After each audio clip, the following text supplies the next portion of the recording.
Welcome to the lighter side of the spectrum, the podcast that celebrates the multiple hats we wear and the juggling acts we perform in life. Whether you're parenting kids and teens on the autism spectrum, navigating the ever-evolving healthcare industry, or building a more inclusive and impactful world, this is your space to find connection, inspiration, and growth.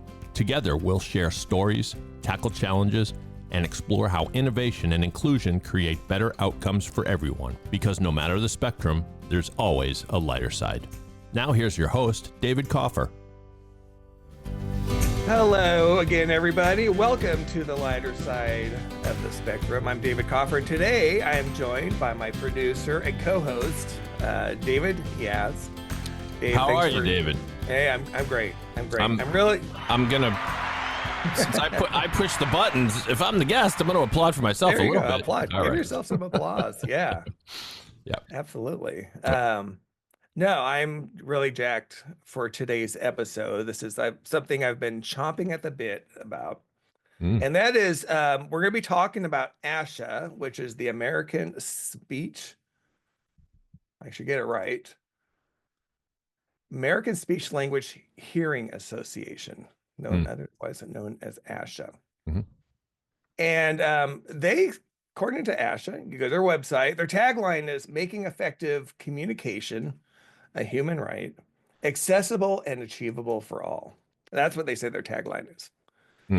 But what we're going to talk about is how they are denying literally millions of non-speakers the right to communicate because they have come out publicly against the spelling methodology, spelling to communicate, RPM, rapid prompting methodology. There's kind of this umbrella, facilitate communication, which was kind of the granddaddy of these communication methodologies. And we could talk about a little bit of those, but they've came out with a blanket statement, Dave, that back in I was going to say, this is 2018. 2018 is when they came out with this. Right. And I don't know, David, do you want to set the stage? But we've talked about the method that has been so useful to your son, Stone. And really everything I've learned about it, I've marveled and seen it in action on this podcast when Stone was able to speak to us with a fair amount of eloquence, I might say. And you've talked about how that was maybe one of the, I'm struggling to find another word, but magical moments along Stone's journey. The magical moment, right? Like this has been the pivotal moment in his life, and a breakthrough for many who lived in silence, nonverbal, blocked in their people brains. With autism, completely blocked. This has been a godsend. So absolutely, and so imagine, Dave, like I have told you the story. So September of 2022, we have this big breakthrough. We're practicing it at home, honing it in. He's revealing just how smart he is, how much he wants to learn, all these great things. And you're thinking, wow, he's been stuck in this intensive ed classroom. He hasn't been learning anything. He's doing remedial work. I bet these special ed teachers really care, and the schools really care. They're going to be so excited to learn that there's this potential that they never realized as well. And so you go to the school and say, oh my gosh, check this out. You show them videos and say, can we have letterboards in the classroom for Stone so he can communicate? Just a basic fundamental right. It's just so he can communicate with his teachers and the para-eds. And they say no. They say no. They say no. And so this is ASHA saying no, and ASHA is the schools say no. The school say, okay, I'm sorry. The school says no. The school saying no. All right. So the school says no, but they list as their, first reason, ASHA's position against this methodology. Right. The positioning paper that, again, was posted in 2018 and was not based on any formal research. Now, the school is not bound by ASHA. They're not beholden to ASHA. ASHA is a trade. They have nothing to do with this. Right, exactly. Right. but this, the school is leaning on the recommendations of their speech therapist, the in-house speech therapist. Mm-hmm. That's the one who's supposedly the expert on these matters. And the speech therapist, of course, is a member of ASHA. Mm-hmm. And to be in good standing with ASHA, you have to toe the line with their positioning. So they wield a lot of power in the speech pathologist community. They're kind of the only show in town, right? Are there any school districts that have defied ASHA as far as you know, or starting to?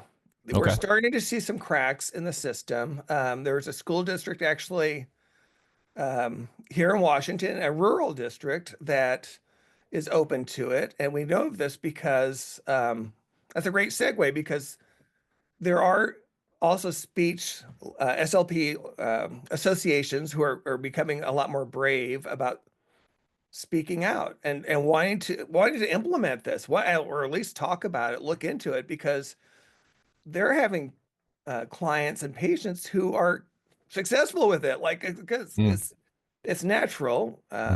Almost every non-speaker is in speech therapy to begin with, right? Because that's what you're told. You're like, hey, they need to speak, right? That's the goal, is you need to speak. Yeah. So in Stone's case, he was in speech therapy for, I don't know, 12 years at least. I mean, years. Never really did much, to be honest. Right. Yeah. As is likely typical with most kids that are nonverbal or close to nonverbal. Yeah. This is it's like, it's no fault of the speech therapist, of course, that they aren't able to make headway. It's because they're addressing the totally wrong area. It's because they can't speak. It's because it's motor control. It's because it's apraxia and the brain body disconnect. So no matter how hard they try, they physically aren't able to speak. Like, this is fine motor skills, and that's not the emphasis. This is probably a tortured comparison, but it's almost like trying to get the blind to see or the deaf to hear, instead of finding a different way of replacing what you get from those senses. Yeah, right. Yeah. So a lot of so there are speech therapists who have this on their radar. We had one of our guests earlier, Renee. She was a speech therapist who became a practitioner once she saw the impact that spelling had on her clients. When she was exposed to it, you can't unsee it, right? And so she's so you're seeing those who are kind of crossing over, which is really interesting. But in the case I was telling you about, as far as school districts, there's a webinar that a local association put on here because they wanted to educate SLPs from around the country to explore spelling. And so Stone and I were on this webinar and demonstrated. He was able to type live and again demonstrate how it works. And afterwards, we had a speech therapist reach out to us and said, "Hey, love that. I'm working with a 13-year-old who just started spelling, and his school district is open to incorporating it in his classroom, which is really cool."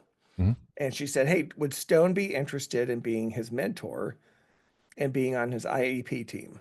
Isn't that great? Yeah. Awesome, right? And Stone jumped at it, and we had the IEP meeting, and that's often right. Great result, right? Like, there's all kind of potential there. But in the meantime, that's one case, that's one crack. I can tell you, I've seen dozens of posts in our Facebook group from parents who have been in the same situation as I. They've started spelling, they've had the breakthrough, excuse me, they're excited. They go to the school and the school says no, and they are basing it on the ASHA positioning statement. They're using that as a shield, as justification. This is, we'll get into it more as to what could possibly be behind ASHA's position. I think you have a couple of theories, David, but it must be so frustrating. This is not voodoo science. This is not and I don't want to get ahead of myself here, but I know we'll get into how there are accusations of manipulation. And I'm in Massachusetts. I have a law degree. I'm familiar with a lot of cases that have come through. It was a big deal in the 90s, I want to say. There were a lot of daycare centers accused of abuse of kids. And the methods of getting these extremely young kids to communicate and to recall certain things that had happened to them. Oh, I kind of remember that. Yeah. Yeah, the Felsacre case was the big one in Massachusetts, and you know what? It was a fierce debate, and I remember thinking I can see both sides of this. I mean, kids are capable of remembering abuse, but this is a long way of saying in those cases you could see both sides of the argument as to the method of them recalling this information might be a little questionable. It might be, I could buy this, but maybe not. With these, we have these success stories. I've lots of them, and people who have used these methods have gone on to. I'm reading from certain sources I've done research for. I don't know this as well as you do, but I know that they've written books. They've gone on to college. They've, like you said, they've gone on to help others, and just so it's completely ignoring what we see and what you see every day from Stone. Yeah, you're right, and that's what's maddening, and frankly, it's illegal. Because what they're doing by taking the stance and what they're enabling schools to do is to break the law. The ADA clearly states that individuals have a right to their preferred method of communication. Right. And letter boards and even having a communication partner is recognized by the federal government as an accommodation that should be allowed. Mm-hmm. And so what they're doing is saying, no, they're not even allowing that to happen, which is, again, that's illegal, not to mention inhumane, to continue to silence these students and to keep them from accessing the education that's also their right. So it's twofold. It's incredibly immoral. And it's coming from. I always wonder if there's some sinister force lurking here. There's no obvious money issue here, is there? What are the financial? It does cost the schools. I mean, I know from a standpoint. Yeah. What is that like? I know from my personal experience as a special needs parent that the special needs budgets, they're never what we want them to be, and sometimes that often means compromising and taking services that are genuinely less than what the child deserves and really is legally entitled to. But what is that? How does that play out here? I'm going to pause here for a second, Dave, because I'm having an audio issue. Oh, okay. With having a coughing issue. Okay, let me see if that's working better. It's the same thing that I was having. You're having trouble hearing? Because I wasn't. No, it's I don't know if it's an internet issue. Sometimes it's like a drag, like a voice over IP, kind of like choppy. Like your voice was getting like really choppy. It was just not as clear as it is now. Okay. And so I try not to touch anything. I don't know if I need to replace my mic or something. If it's a loose connection, I kind of fiddled with it. Now it seems okay. I might have to. Yeah, it seemed okay to me. So it must be what you. Yeah, I know it's totally on my end. I just don't know if it's the internet or the mic. You know what I mean? I heard a weird beeping noise. In fact, that was me. That was me first. Okay, I was looking at my watch and my phone. I was like, no, I hit a button on my computer. I guess I couldn't. Yeah. Okay. So, so the question is, as far as the financial implications for schools, and the answer is, it really isn't a huge financial burden for schools. In our case, what we were asking for were just the introduction of letter boards, and we even offered to train the paraeducators who were already in Stone's class. Mm-hmm. You know, I mean, we were willing to pick up that bill in our case. Now, again, that shouldn't have to be that way, but you're still talking about maybe a couple $1,000s for training. I mean, it's really not a lot of money that you're talking about here, in terms of potential training in existing resources, or, you know, sometimes you may have to bring in an external communication partner if you don't have that person within the district. We know of districts that have done that, and they've paid for that, and that, you know, that could cost extra money because you're paying them by the hour or whatever it may be. But those accommodations are made. In other cases, there are times when you have a student who may require sign language interpretation. You know, someone who can help with sign language, or, you know, other types, and schools do make those accommodations. They just have been not willing to do it here. So is it possible that ASHA itself has a financial interest? For example, I'm trying to find some conspiracy theories on the internet here, David, that you could, if you look hard enough, you could always find them, right? Sure. That the ASHA may have financial ties to companies that manufacture the alternative to the devices we're talking about. AAC devices? Yes. You can tell me if there's something there. Yeah, no, I think that's exactly right. Yep. That's documented. Like you said, you don't have to dig far. And the same is true. So there are haters out there. And that, again, that was something that blew me away once we kind of got into this world, because I'm like, hey, this is all puppies and rainbows. Like, this is just the best story ever. And imagine not only hearing that ASHA is against it, but then seeing like some really just intense pushback and people who have ties to the industry, the AAC industry and academia.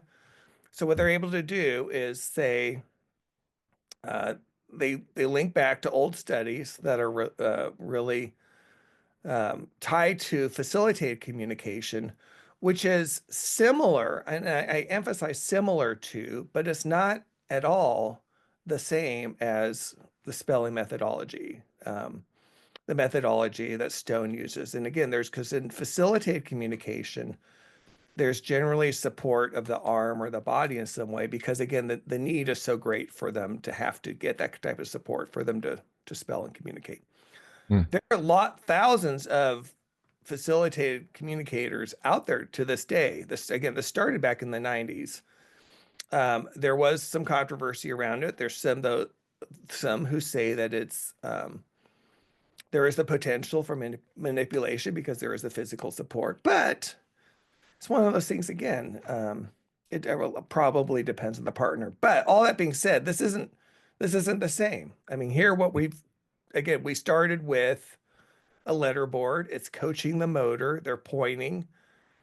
There is some prompting that's required when they begin, just as there's prompting with any type of teaching that you're doing. If you're teaching your child to read, you're prompting them when you're helping them read through phonetically these longer words or sentences, right? Right.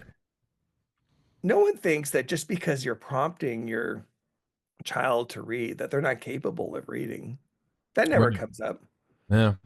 And as a matter of fact, ironically, one of the more popular or more used my mind's blanking out, but for speech therapy, one of their methods is called prompting. And this is something that, again, that happened to Stone, where they actually physically would try to manipulate the mouth to get them to mouth out, to spell out the words, to actually say the words. And that's totally accepted. But, no one looks at that type of prompting and say, oh, they're not capable of speaking on their own, just because, you showed them, you modeled it for them. So they obviously it's right. not Which was even, if you're scared away of so-called prompting, you would think you would start there, right? I mean, it is, like you say, that you're trying, you're manipulating, but it's a means to an end. It's not, the kid is not gonna, if that method works, he's not gonna talk with having somebody else's hands on his face. He's gonna be eventually doing it himself, which is the same with this method we're talking about. The same with the spelling methodology. Yeah. That The only difference, again, is in a lot of cases, a communication partner is required. Now, the goal is the same. Like I said, everyone has the same goal. Everyone has the same goal of independent communication. The student, the parent, everyone wants that, and that's what you're trying to work towards. Now, getting there sometimes obviously is more difficult in some cases than others, depending on the challenges they're facing, the level of apraxia, dysregulation, and that's a big part of what a communication partner does, especially once they get to kind of an advanced level, is you're really there to help. It's kind of keep them regulated. Someone used the analogy of you're almost like a conductor, like an orchestra conductor. You're just kind of helping helping the communication flow just by being there and keeping them regulated. You're not producing the music. You're not the one playing the instruments, but you're there just to help it flow. And I thought that was really kind of a beautiful analogy. I mean, I just know, having seen things that Stone has written, it would just be absurd to suggest that, you were like the ghostwriter or something. I mean, it just has the ring of authenticity, and again, it is just this ignoring success story. And I don't, if they're, and you put me back on track if I stray too far here, David, but just thinking of some of the possible fears of ASHA, that this is some method that can be manipulated. And to go back to what we talked about before, in the extreme case of someone who might be describing past abuse. So in a case like that, if it ends, if the what hits the what, it's going to go to court.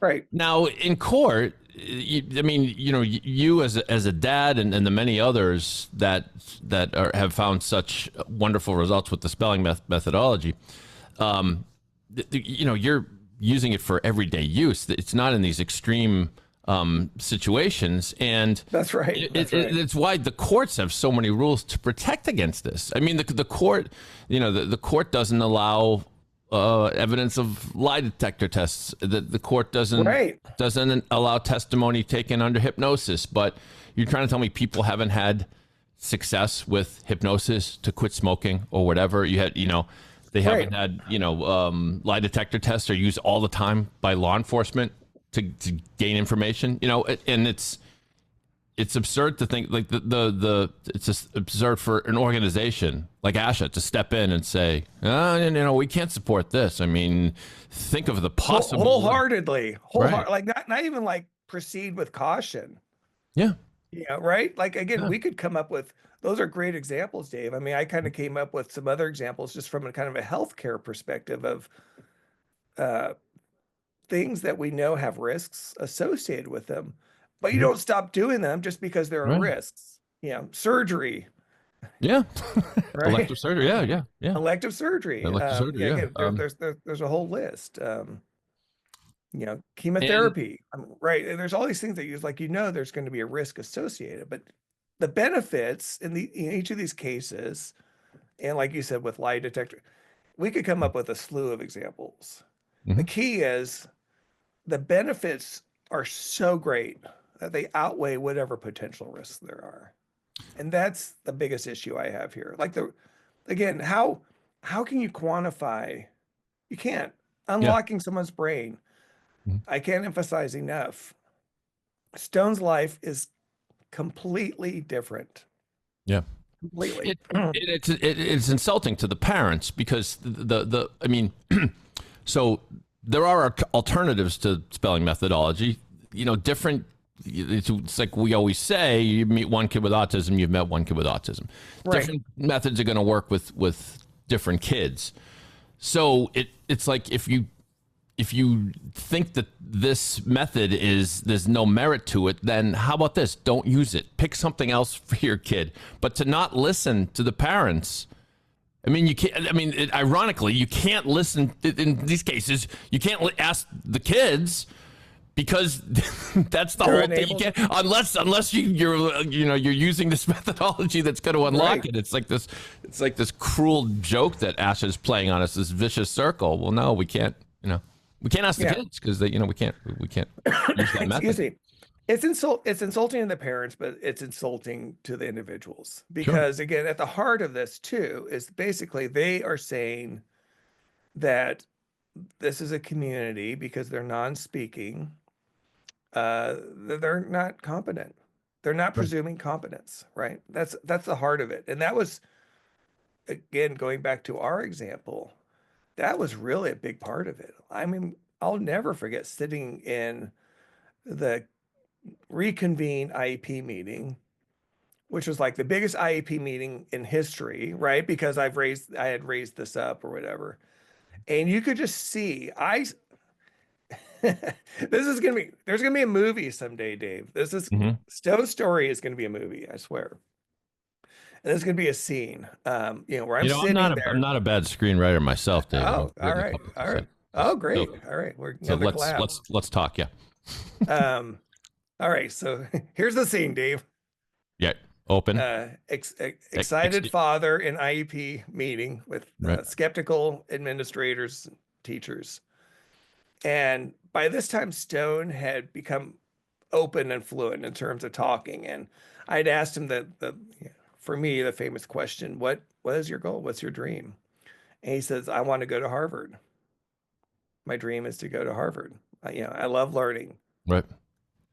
And at that point, I honestly had no idea he knew of Harvard, knew of his, all these things because I had no idea. And so, I relayed that, and I could just see the looks on in their eyes, right? Like they were just like, oh, this poor dad, like he's like it was almost looks of pity, Yeah.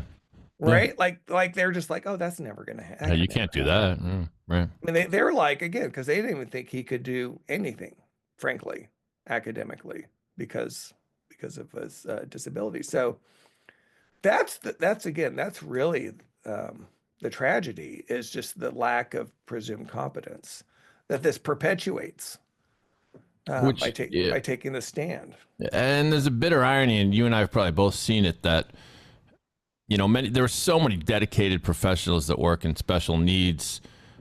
Most of them get in it for the right reasons, but Yeah, a minority of people somehow they get, I don't know what, they become bureaucrats. They get embittered by the system somehow. And I was actually looking on the internet for some eloquent quote about how bureaucracy will eventually kill us all. But but this organization that started to support speech therapists seems to have forgotten what the purpose of speech therapy is. And the purpose of we know that there are zillions of accounts of just evidence of things going on in the brains of people with autism that are amazing, that we get clues. My son has a couple savantish talents, which I've mentioned before. I know right. there's a lot more going on in his brain than he can communicate, but that's autism, right? And so do we want to unlock that or do we not? And do we want to throw away a method that has worked in many, many, many documented cases of it working because there's a possibility that it can't be, scientifically proven, that the possibility that some might manipulate it? It's absurd. It's absurd. Yep. And think about that argument in terms of the lack of scientific research. Well, first of all, the research is happening. Finally, we're getting that, but what has to go into having an accepted scientific research study, right? It takes money. It Yep. takes Right. funding. Someone has to pay for this type of funding to study it. That's how it works. And this is a cottage industry by comparison to the speech therapist, the speech association. Speech therapy as industry is billions of dollars a year now, as is like the ABA therapy community. It's billions. So we're talking about big business Mhm. versus, again, really kind of a cottage industry where the best estimates are that we're between 15 to 20,000 spellers, as they call them right now, or I'm trying to call them cognitive communicators, but those who have learned to communicate through this methodology. And this all happens through practitioners, individual practitioners, right? These aren't owned by big conglomerates. These aren't divisions of any other company. These are individuals. Mhm. And so there isn't the money there necessarily to fund additional research. Although again, it's happening. There was a study that came out within the last couple of years from the University of Virginia that was able to, they used eye tracking software to show that the spellers were able to look at the words. They were able to say, before they pressed the key or whatever, or in correlation with, to show that the accuracy was there to dispute anything that they may be using other cues. So that was just one example of research that's coming up. But the biggest, and this is an established method of research too, is from practitioners. Again, once you see it, you can't unsee it. Mhm. And as we said, the growing number of individuals who are producing these amazing works, books, songs, you name it. Mm. How do you explain that? I mean, I every night, or most nights, I sit down, I work with Stone, either practicing or talking. Again, this is the way we communicate. So we just, hey, how was your day? Those types of things. And since he was able to transition from the letterboards to the keyboard, so I could have him type and save everything in a Google Doc. I'll have to see when that started, but I made a note. I have 340 pages of notes in Google Doc from our conversations and interactions. Right. How are you telling me that like I made this all up? Like this is Right. just it's absurd. Yeah. Yeah. And it's not as if, I mean, if you were making that stuff up, you could have started making that stuff up when he was 5 years old. You could, this was unlocked at a particular point in time when you had success with this method that worked.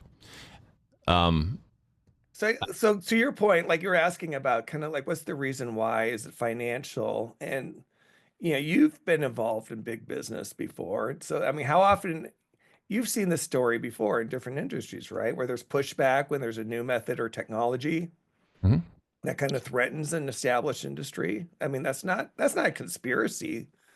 That's No, kind of capitalism, or but it's fear of the unknown. It's fear of ASHA's been around for a while, and they have these relationships. They have a way of doing it. They enjoy the control that they have over the community of speech therapists. yes. There might be some fear that the speech therapist might in some way be replaced by technology, which I mean, you can tell me if that's even a realistic fear. It doesn't seem like one to me. I don't think so. No, not No. at this point. I think it's just more the fear that they know, as other industries have learned, it's like, that your approach isn't quite working, but you're still making a lot of money off of it. Right. Like I said, in our case, so many years, I can't tell you how much we spent and insurance companies spent on speech therapy for Stone to no end, really. Like it really wasn't beneficial.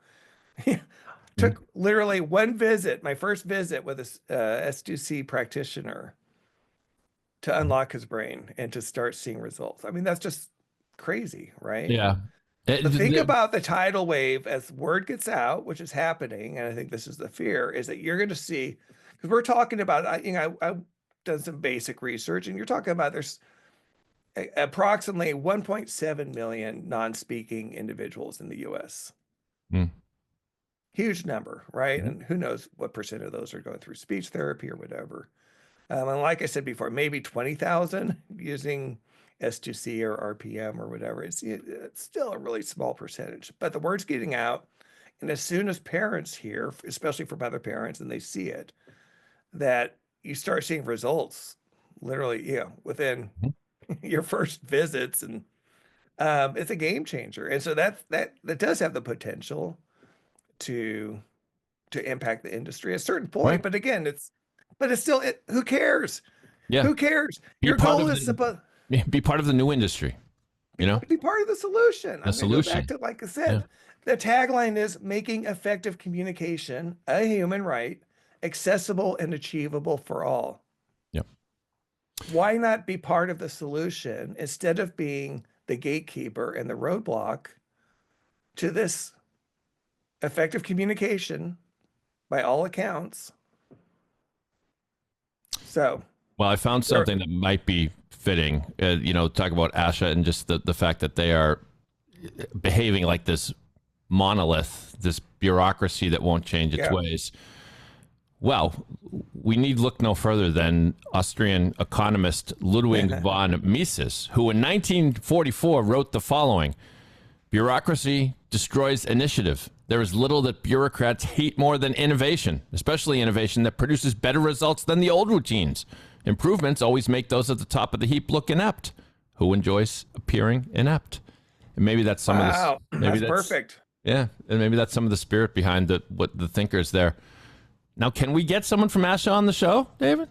I don't know. We'll see. After this episode, they might not dare, but well, but they should. They're traditionally conspicuously quiet. They don't respond to inquiries because there have been a lot more media stories about spellers and communicators across the country. A lot of them have tried to reach out to ASHA, and they traditionally just point to their statement, right? And they just kind of let it stand on its own. Again, David, the irony runs deep. An organization whose goal is communication refuses to communicate.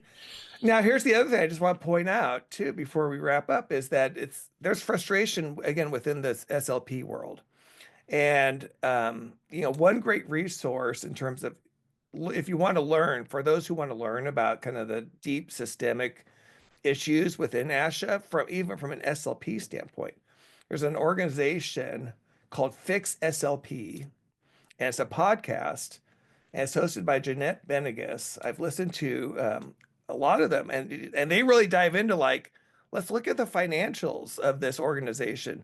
Why is there a $1 million catering bill on that's interesting.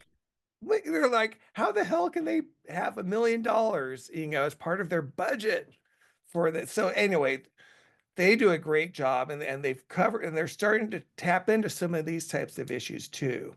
So it's called Fix SLP for those. I really recommend it. One of my goals is to get Jeanette as a guest on here to talk about that as well, because I think she's fighting a really good fight there.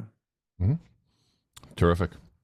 Well, they're not going to shut us up, David, for as long as no, right, for sure. No, this is just the start, and we wouldn't be good podcasters if we didn't have some type of a call to action. So, I'll offer it up to you first. Do you have any suggestions in terms of what you think parents like us can do, or those who are listening, those who are part of the community?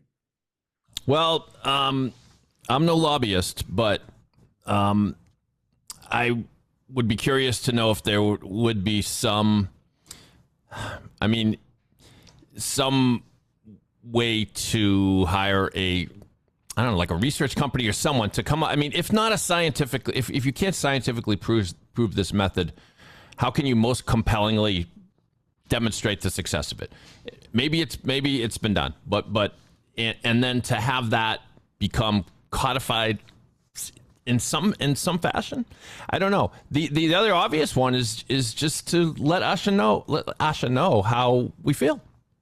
I mean, to get SLPs on board, to hear, because if ASHA feels they're on the wrong side of this, and if their constituency feels differently than the brass do, that could move the needle. It could. And I definitely think that they need to hear from more people again. I don't know how often they're hearing.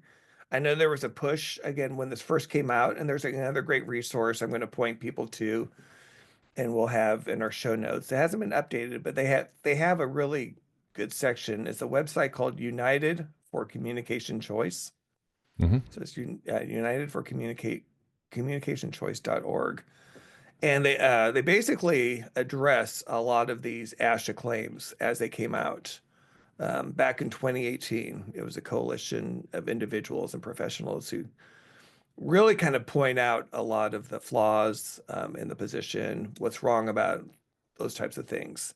So I encourage people to check that out, but they had put some pressure on at the time. But again, that was a number of years ago. So I think that we should pressure them. They should hear from parents. But I've become, a little bit more of a cynic, a little more of a skeptic as I've gotten older and realizing again, what's at stake here? This is big bucks. That's right. And I don't think they're going to budge until there's some type of a financial stake at play. That could be a lawsuit of some sort. Yeah, well, you've already outlined the theory of a lawsuit that they're breaking the Americans with Disabilities Act in. I think it's a matter of time before we see a class action lawsuit. I know there are discussions among those in the community about taking that stand and having the resources to do that, because I think there's. Well, the party would have to be a school district, I would gather. Yeah, I mean, I don't think you can sue ASHA for taking a position as wrongheaded as it may be. Really? I mean, I don't know. What's your cause of action there? I mean, Well, I think the cause of action is that they are making professional statement that's not based on research, but basically that they are causing harm by their position, that they're preventing individuals from obtaining fundamental rights. It's almost like if you could show that they're doing so in their own financial interest, there could be some kind of a fraud claim or maybe some kind of consumer action claim. I do have a law degree, but this is not the kind of law that I used to practice. Yeah, right. Yeah, I think it's one of those things. You lawyers out there, you let us know. Let us know. Yeah, maybe it is fraud, or like you said, I'm not sure. It seems like there should be something there, but I think it's going to be financial. The bottom line. Yeah. And by the way, people, please, folks listening to this podcast, please feel free to comment, leave a review of this podcast, whether you're watching us on YouTube or whatever platform you are. Or David, do you want them to email you if they have thoughts? Absolutely. Yeah. Reach out to me. You could reach it's david.kaufer@hey.com. There you go. We'll put all that in the show notes as well. Absolutely. Yeah. Well, this is great. Lots more, as we talked about earlier, that we could get into. It's a big topic, but it's an important topic. It's critical. Like I said, they're blocking the rights of a lot of people, and I just wanted to make sure that those who are embarking on this journey have the information and have a good understanding of what's going on there. Yeah, I mean, you've talked a lot about Stone's miraculous success. Imagine the scores, the thousands of others whose similar stories might be. They're just waiting. Not happening. Yeah, just waiting to happen. They're waiting to happen, and they deserve to happen. That's right. So, all right. Well, with that, we'll go ahead. Let's get into the closing. So thanks again, Dave. And thanks to all of our listeners for checking in with us. And like you said, we love the feedback. So until next time, we'll catch you later. For all of you listening, if you enjoy this episode, we'd love your feedback, as we mentioned before. Please leave a review wherever you listen to podcasts. It really does help us. It helps people find us, which is important. We want to get the word out. We want to have a supportive community. And if you have any other feedback, thoughts, guest ideas, feel free to drop me a note at david.kaufer@hey.com. Like I said, let's make sure that we bring you content that resonates with our group. So until then, thanks for listening and take care.